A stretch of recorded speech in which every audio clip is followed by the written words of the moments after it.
Assalamualaikum warahmatullahi wabarakatuh. Nah, kemarin ya sempat beredar kabar yaitu Egy Sujana sempat ditahan ya saat mau menuju ke Yogyakarta maupun ke Solo. Nah, kabar ini ya disampaikan oleh anggota TPUA yang mau ke Solo. Egy Sujana juga ya sempat ditawarkan uang ratusan juta rupiah supaya tidak ke Solo. Baik ya, langsung saja kita lihat videonya ya, pengakuan dari anggota TPUA. Egy Sujana Mastal SH-MSI tidak bisa mengawal, membersamai, dan ada bersama-sama dengan kita. Ini tentu saja sudah kami sampaikan secara jelas bahwa bagian dari resiko profesi, ya. Kita, Profesor Dr. Egy Sujana, kita saling bertanya sesama kita. Di mana ini Bang Egy yang sebagai inisiator agenda untuk kita mendatangi UGM dan Jokowi langsung? Baru sekarang terjawab di perjalanan pulang kita. Ternyata beliau ditahan. Bang Egy ditahan, aku mau di AL. Saya bilang, udah pasti pulang. Saya bilang ini ditangkap Pak. Saya bilang itu ditangkap Pak. Bang Egy, saya cerita masalah malam itu. Emang ada orang telepon saya jam 12 malam. Dia tuh kasih 300 juta. Jangan berangkat ke Solo. Jam 1 saya ditawarin lagi. Saya bilang nggak bisa Pak. Ini sudah isu nasional. Tidak bisa saya bilang gitu kan. Baru selesai juga dalam tanda kutip diamankan. Ini surat panggilan Bang Egy. Ini surat panggilannya. Bismillahirrahmanirrahim. Assalamualaikum warahmatullahi wabarakatuh. Bapak, Ibu sekalian, sebangsa dan setanah air, rekan-rekan TPUA yang telah berjuang selama hampir 3 hari ini ya dalam perjalanan menuju ke Yogyakarta, dilanjutkan ke Solo, dan hari ini kita akan segera kembali setelah menunaikan tugas mulia insya Allah ya. Kita mengetahui dalam kegiatan ini ketua kita, presiden kita, Profesor Dr. ya Egy Sujana Mastal SH-MSI tidak bisa mengawal, membersamai, dan ada bersama-sama dengan kita. Ini tentu saja sudah kami sampaikan secara jelas bahwa bagian dari resiko profesi ya. Perlu diketahui bahwa beliau tidak bisa membersamai dikarenakan hari yang sama di mana harus berangkat beliau mendapatkan panggilan ya. Panggilan tentu Anda mengerti dengan yang saya maksudkan. Nah, oleh karena itu alhamdulillah pada hari ini setelah kita berhasil menyelesaikan tugas kita, dan di mana hari ini kita bertemu dengan mantan Presiden Republik Indonesia yang kedua yaitu Bapak Insinyur Joko Widodo berdasarkan ijazah yang dia kuasai pada hari ini yang menurut dia adalah asli ya, dan kita mempertanyakan itu dan kita yakini itu adalah palsu. Maka seiring itu Bapak Profesor Dr. Egy Sujana Mastal SH-MSI alhamdulillah telah dibebaskan ya, dalam artian tidak saya sebutkan bebaskan ya Bang Nama ya, dibebaskan ya. Memang kita ini gara-gara kondisi ya aparat yang seperti ini membuat kita terlalu hati-hati untuk berbicara, tapi bisa pastikan beliau baru saja dibebaskan. Berucap syukur alhamdulillah, memang semua harus berkorban dan beliau diamankan oleh pihak aparat untuk bisa menjadi jaminan barangkali dalam kegiatan kita ke Jogja dan ke Solo. Apapun itu, hari ini kita bersyukur pada Allah Subhanahu wa Ta'ala, kita telah mengakhiri ya perjalanan tugas mulia ini yang insya Allah tentu saja tidak berhenti sampai di sini. Akan ada kegiatan-kegiatan berikut dalam rangka menegakkan kebenaran dan keadilan sehubungan dengan bongkar ijazah palsu Joko Widodo. Subhana rabbika rabbil izzati amma yasifun wa salamun alal mursalin walhamdulillahi rabbil alamin. Ya baik, langsung saja. Yang pertama kita ucapkan alhamdulillahirabbil alamin, puji syukur kehadirat Allah Subhanahu wa Ta'ala bahwa 3 hari kita mencari kabar terkait dengan guru kita, Profesor Dr. Egy Sujana. Kita saling bertanya sesama kita, di mana ini Bang Egy yang sebagai inisiator agenda untuk kita mendatangi UGM dan Jokowi langsung. Nah, Rismon Sianipar juga akhirnya ya membongkar fakta baru tentang ijazah Jokowi ya, dimana kemarin setelah menggeruduk kampus UGM, Rismon Sianipar akhirnya ya menulis di akun X-nya, kenapa sekarang UGM menjadi kampus yang gemar menyebar data palsu demi Jokowi. Lembar pengesahan skripsi Samanuddin Barorito ternyata berjudul tesis kampus memalukan tak tahu malu, Rektor Ova Emilia harus mundur. Nah, maksud Rismon Sianipar di sini ya, kemarin UGM menunjukkan itu bukan skripsi Jokowi melainkan adalah tesis ya. Jadi menurut Rismon Sianipar, kenapa sampai segitunya UGM ikut menyembunyikan dan berbohong demi Jokowi? Sampai Grok juga menulis ya, dalam sistem akademik Indonesia skripsi dan tesis berbeda berdasarkan jenjang pendidikan. Skripsi adalah tugas akhir untuk mahasiswa S1, sedangkan tesis itu adalah untuk mahasiswa S2 ya, penuntut penelitian di saat tugas terakhir. yaitu tesis. Jadi kampus pun sekarang ya sudah tersandra oleh Jokowi. Luar biasa, tidak ada yang bisa melawan Jokowi. Nah, sampai kemarin ya pihak UGM membuat pengakuan yang mengejutkan, yaitu Fakultas Kedokteran ya. Coba kita dengar. UGM adalah memberikan informasi bahwa Joko Widodo itu tercatat dari awal sampai akhir melakukan tridharma perguruan tinggi di Universitas Gadjah Mada, dan kami memiliki bukti-bukti, surat-surat, dokumen-dokumen yang ada di Fakultas Kedokteran.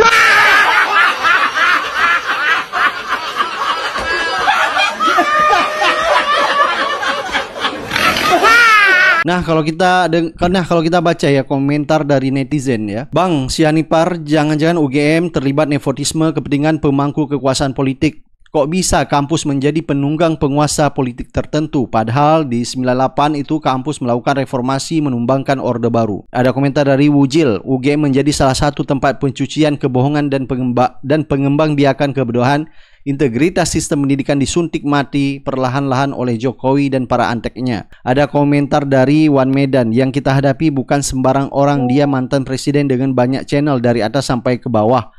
Dan mereka puja-puji, jadi perlu akal sehat, sabar, dan dukungan rakyat. Semoga kebenaran menemukan jalannya. Ada komentar dari Benigno, ini akibat rektor dipilih presiden bukan dikti, seperti Mulyono and the gang sudah mempersiapkan dan mengantisipasi licik dan culas. Memang faktanya seperti itu. Seperti Pratikno yang menjadi rektor UGM akhirnya diangkat dulu ya menjadi sekretaris kabinet Jokowi. Dan Pratikno melancarkan aksinya ya, mulai dari memuluskan Gibran bisa mencalonkan diri menjadi wakil presiden mendampingi Prabowo. Jadi selama ini wajar jika masyarakat mencurigai jangan-jangan memang UGM ada main dengan Jokowi. Nah, ini ada fakta yang mengejutkan juga, yaitu dari akun Andini Maharani dengan mentweet ijazah palsu. Silahkan dicek ulang di buku induk SMP atau SMA nomor 60229 adalah nomor induk siswa bukan milik Jokowi tapi milik Mahmud Nurwindu, dulu karyawan pabrik mebel Jokowi di perusahaan PT Rakabu Sejahtera,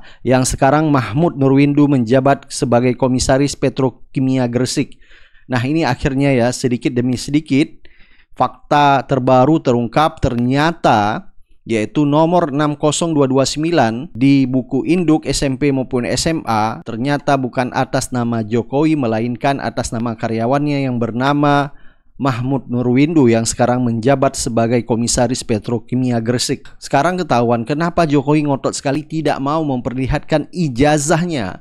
Ya, kemarin katanya hanya sama wartawan, itu pun jangan difoto. Apakah takut ya kebohongan demi kebohongan akan terungkap ya. Jadi kebohongan akan mencari jalannya untuk memperlihatkan selama ini bahwa Jokowi ada sesuatu yang disembunyikan maupun ditutupi, termasuk salah satunya juga UGM ya. Nah, ini ada salah satu ya kesaksian wartawan yang kemarin ya Jokowi menunjukkan ijazah aslinya kepada wartawan tetapi tidak boleh difoto. Nah, ini ada kesaksiannya ya. Coba kita lihat videonya. Tadi kita diminta masuk, tapi sebelum masuk di depan pintu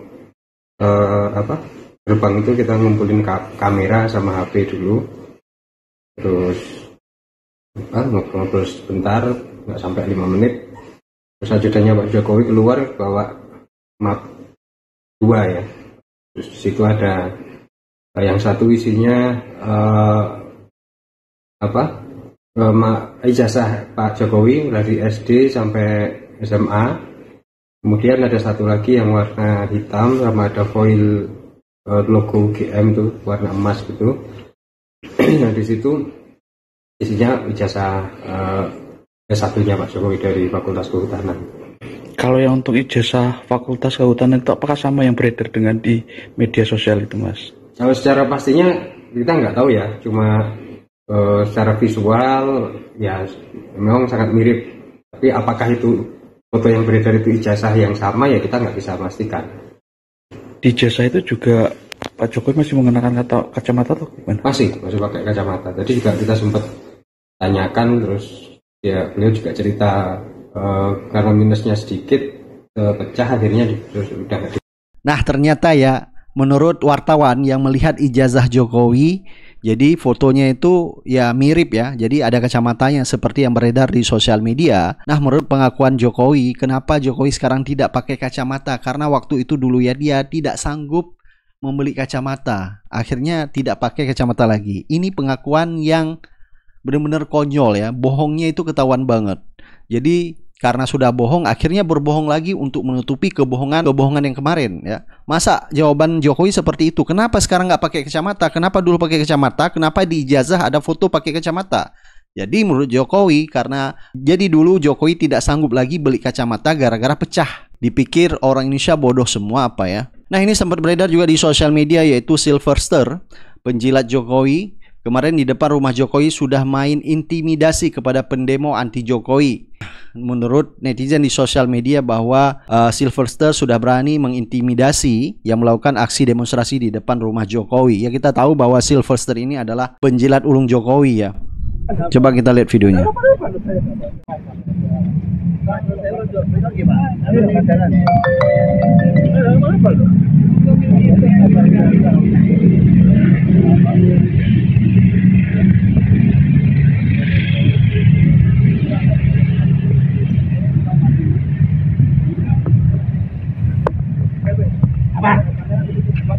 Ya, kenapa?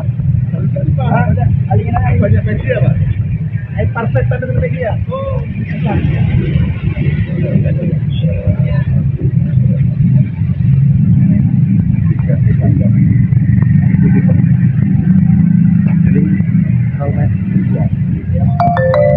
Nah, kelihatan banget kan arogannya Sylvester terhadap pendemo ya. Jadi inilah kualitas penjilat-penjilat Jokowi, arogansinya ya, berani sama pendemo. Nah, menurut Bang Refli Harun ya, kalau Anda mau menjadi makhluk privat tidak usah menjadi pejabat apapun. Ijazah itu bukan data pribadi, ijazah itu sesuatu yang bisa diperlihatkan. Terbukti ijazah Pak Hatta atau Bung Hatta pernah ditampilkan museum. Sekelas Jokowi yang pernah jadi mantan presiden tidak berani memperlihatkan ijazahnya. Jadi kebohongan apa lagi yang disembunyikan ya. Nah, sudah saatnya kebohongan Jokowi ini harus dibongkar. Nah, pertanyaannya adalah, mungkin orang mengatakan, loh, kan Jokowi makhluk privat sekarang, ya kan? Ya. Jangan lupa dia masih Dewan Penasihat Danantara. Ya. Dia masih menjadi pejabat publik yang terkena hukum-hukum transparansi publik.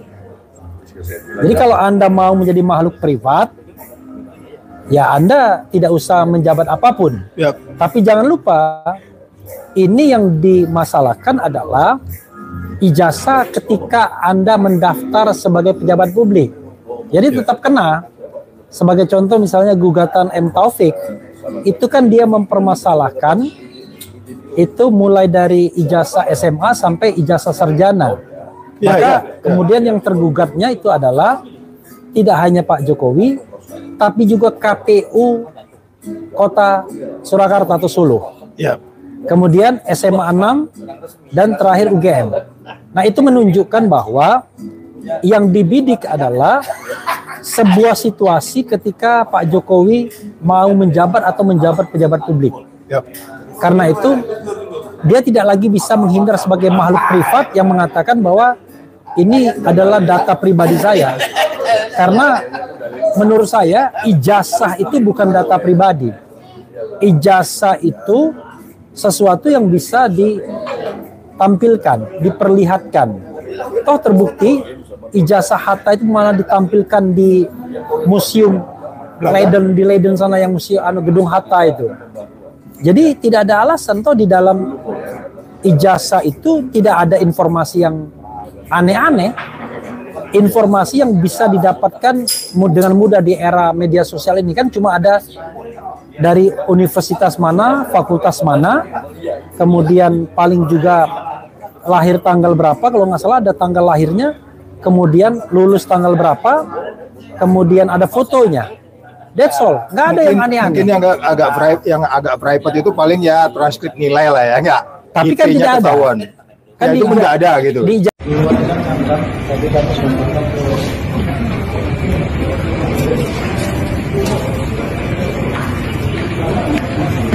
Kenapa saya harus mendaftarkan gugatan ke Pengadilan Negeri Surakarta?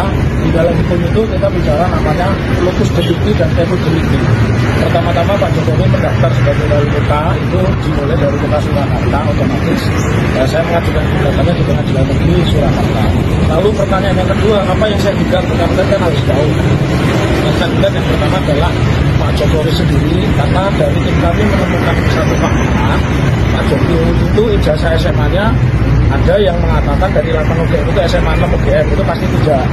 Kemudian SMA 6 Surakarta itu juga pasti tidak. Dan kami menemukan teman yang seangkatan Pak Jokowi itu ijazahnya bukan SMA 6 pada saat itu, tapi SMPP, Sekolah Menengah Persiapan Pembangunan.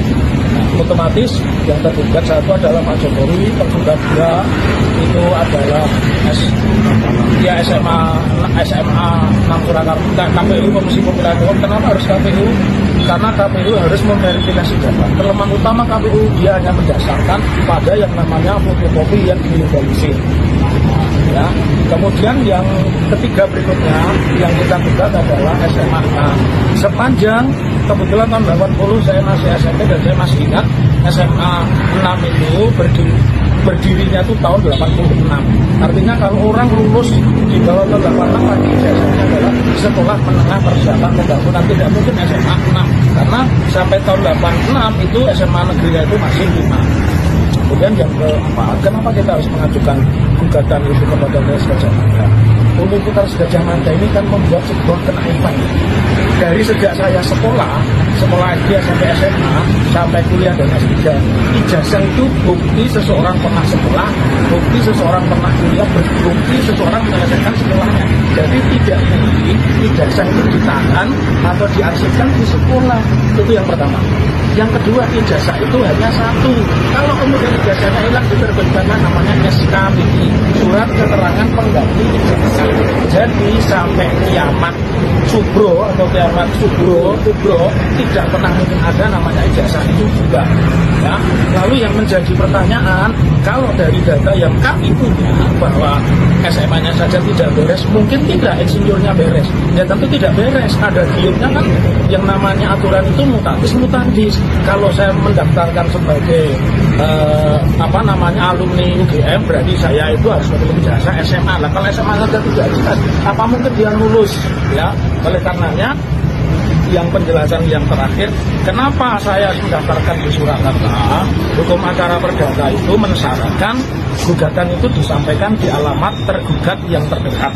Nah kebetulan wilayah Pengadilan Surakarta ini kan membawai tempat tinggalnya Pak Jokowi, kemudian membawai domisili hukum KPU dan domisili hukum atau alamatnya SMA 6.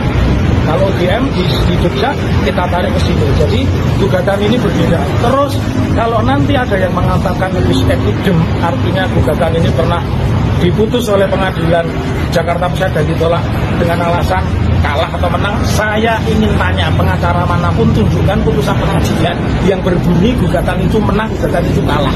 Gugatan itu bukan sepak bola. Kalau menang skornya berapa 0, kalau kalah minusnya berapa. Jadi kalau ada advokat, siapapun mengatakan gugatan serupa itu pernah dikalahkan di Pengadilan Jakarta, saya yakin itu sekolahnya nggak beres. Orang penulis yang cerdas, ya, ayahanda kita, Wakil Presiden TPUA, bernama Rizal Fadila. Mana orangnya? Mengatakan, ini saya berlindung di balik kata-kata beliau ya. Beliau mengatakan apa? Jokowi itu adalah penjajah, penjahat, dan penyandera. Nah kami mengatakan begini ya, sungguh tidak enak ketika kami dihadap-hadapkan dengan saudara kami di akademis yang sangat kami cintai ini di Fakultas Kehutanan. Suka atau tidak suka, kami sudah dihadap-hadapkan. Suka atau tidak suka, kami dibikin punya perasaan tidak senang, kan begitu. Mungkin demikian pula mereka, kan begitu. Tetapi setelah dilakukan pertemuan, barulah sedikit banyak ketemu apa yang disebutkan oleh Bang Damai Harilubis tadi, gunung batu atau gunung batu es yang sedikit meleleh dan mencair. Jadi apa artinya? Memang kalau tidak ada silaturahmi, tidak ada pertemuan, sulit untuk mengerti satu dengan yang lain, betul? Bapak Ibu sekalian, kami menjelaskan di hadapan Wadek tadi atau wakil dekan ya, sesuatu yang agak sulit sekali bertemu. Anda lihat sendiri, kalau bisa jangan bertemu tadi kan. Alhamdulillah kegigihan ibu-ibu sekalian. Saya akui ibu-ibu, bapak-bapak sekalian sangat gigih ya memperjuangkan, akhirnya kita bisa bertemu. Dan tidak ada yang perlu takutkan. Memang tidak ada kita hendak menghukum seseorang, hanya ingin mencari kebenaran. Ya, kemana lagi mencari kebenaran setelah TPUA mencarinya di pengadilan ya sampai 3 jilid persidangan, sudah mencarinya di DPR ya. Bukannya kita mendapatkan jawaban malah terjengkang, masih ingat? Kemudian kita sudah mencari ke KPU yang harusnya merupakan tempat ujung tombak di mana mereka menerima dokumen dari Jokowi. Kita tetap saja tidak dipedulikan ya. Dan terakhir kita melapor ke Bareskrim, dan terakhir juga kita menambahkan bukti-bukti kepada Bareskrim tersebut yang oleh Bang Damai tadi mengatakan ada progres. Amin. Amin. Nah, Bapak Ibu sekalian, saya ingin mengatakan begini ya. Memang agak sulit untuk mengharap buru-buru bahwa pihak kehutanan itu bisa memberikan apa yang kita harapkan. Apa sih yang kita harapkan? Yang kita harapkan itu keterbukaan, yaitu keterbukaan informasi publik atas sebuah fakta yang sudah menggulung bangsa ini ya, dengan menjadikan suatu perpecahan, suka tidak suka terbelah menjadi 2 bagian. Yang satu membela dengan gila-gilaan mati-matian tanpa perhitungan, tanpa rasio. Yang satu setengah mati memperjuangkan keadilan. Betul? Dan hasilnya sudah ada 2 orang yang menurut kita tidak bersalah hari ini dihukum ya, yaitu Gus Nur atau Sugi Nur dengan Bambang Tri Mulyono ya. Orang ini harus melaksanakan hukuman 4 tahun pidana penjara ya, dianggap telah melakukan kebohongan berdasarkan hukuman yang sudah inkrah pankhawis, yaitu kasasi ya, yang apa namanya senyatanya itu tidak mereka lakukan seharusnya ya, karena pihak pengadilan telah menghukum mereka tidak menggunakan pasal yang digunakan oleh jaksa pada pengadilan tingkat pertama, yaitu pengadilan negeri, yaitu dengan pasal hoak ya. Nah, oleh karena itu kita datang kemari itu untuk memperjelas supaya ada keberanian dari pihak kampus untuk membuka apa adanya ya. Kita tidak mau dihadap-hadapkan dengan mereka. Tugas mereka hanya memaparkan apa yang kita tanyakan ya kan. Jawab saja apa adanya. Kalau tidak ada katakan tidak ada. Kalau memang tidak tahu katakan tidak tahu. Kan kita tidak tahu. Mereka tidak pernah melihat ijazahnya, tidak ada ya. Ini yang perlu Anda ketahui, ijazahnya tidak ada ya, tidak ada. Ya biasanya memang dipegang oleh yang bersangkutan kan begitu. Tapi fakta-fakta lain kan banyak macam-macam ini, ya kan? Apalagi bantuan sudah datang dari Rismond Hasiholan Sianipar, doktor ahli teknik elektro ya, yang menyatakan berdasarkan penelitian dia yang sedemikian rupa itu tadi, mulai dari font ya, kemudian pengetikannya, tanda tangannya, lembar pengesahannya, lalu kemudian masuk ke dalam prakata, kemudian masuk kepada isi daripada skripsi. 1.000 triliun terakhir sudah naik ya, 11.000 triliun itu adalah palsu ya. Nah, saya ingin mengatakan kalau seorang ahli itu mengatakan dia punya kompetensi ya, lebih berharga apa yang disampaikan oleh Rismond Hasiholan Sianipar dan Roy Suryo ketimbang guru besar hukum pidana ya, yang menyatakan bahwa ini terlalu gegabah untuk menuduh sedemikian rupa. Atau kemudian saya tidak tahu kapasitasnya apa, mengatakan dokumennya itu ada tapi sekarang hilang. Anda mendengar tidak betapa konyolnya ini semua, betul kan? Nah, oleh karena itu ya ini juga teguran kepada pihak manapun, jangan coba-coba untuk mengancam-ngancam rakyat yang sedang melaksanakan hak mereka, yaitu hak berkumpul, berserikat, menyatakan pendapat di depan umum ya. Itu dilindungi oleh konstitusi. Jadi jangan coba-coba, misalnya kalau ada yang menyatakan tentang ini adalah palsu, maka kami akan melakukan tindakan hukum. Ya silakan saja, mau tindakan hukum pidana maupun perdata. Dalam kondisi, mohon maaf ya, Joko Widodo yang hari ini tidak lagi memiliki legitimasi publik. Ya, se-Indonesia ini sudah paham begitu. Nah, jadi oleh karena itu Bapak Ibu sekalian, mengapa saya katakan ini menyangkut kita harus bersemangat kembali karena masih ada satu agenda yang tertinggal. Tapi kami mengatakan bahwa tadi di dalam cukup alot. Tapi kami tahu pelan-pelan sudah ada pengertian. Kami sudah meninggalkan dokumen berupa pertanyaan yang harus dijawab secara tertulis karena kami mengajukannya secara tertulis ya. Kita tunggu saja dan kita sudah mendapatkan nomor lain untuk kami bertanya dan saling berkomunikasi. Saya kira itu yang bisa saya sampaikan. Saya berpesan ada yang disampaikan oleh Bapak Mahfud MD ya. Pak Mahfud MD mengatakan Tuhan mencurahkan air ya ke muka bumi ini, mengalirkannya kemana-mana sehingga bertemu dalam sebuah cekungan. Ketika cekungan itu penuh, air itu kembali yang mengalir ke tempat-tempat yang lainnya. Sebenarnya begitulah hidup. kadang-kadang tidak perlu menahan ya. Kadang-kadang ini kepada Fakultas Kehutanan saya mengatakan, jangan tahan terus. Kalau ada kebenaran, bukalah kebenaran itu untuk bangsa dan negara. Allahu Akbar! Merdeka!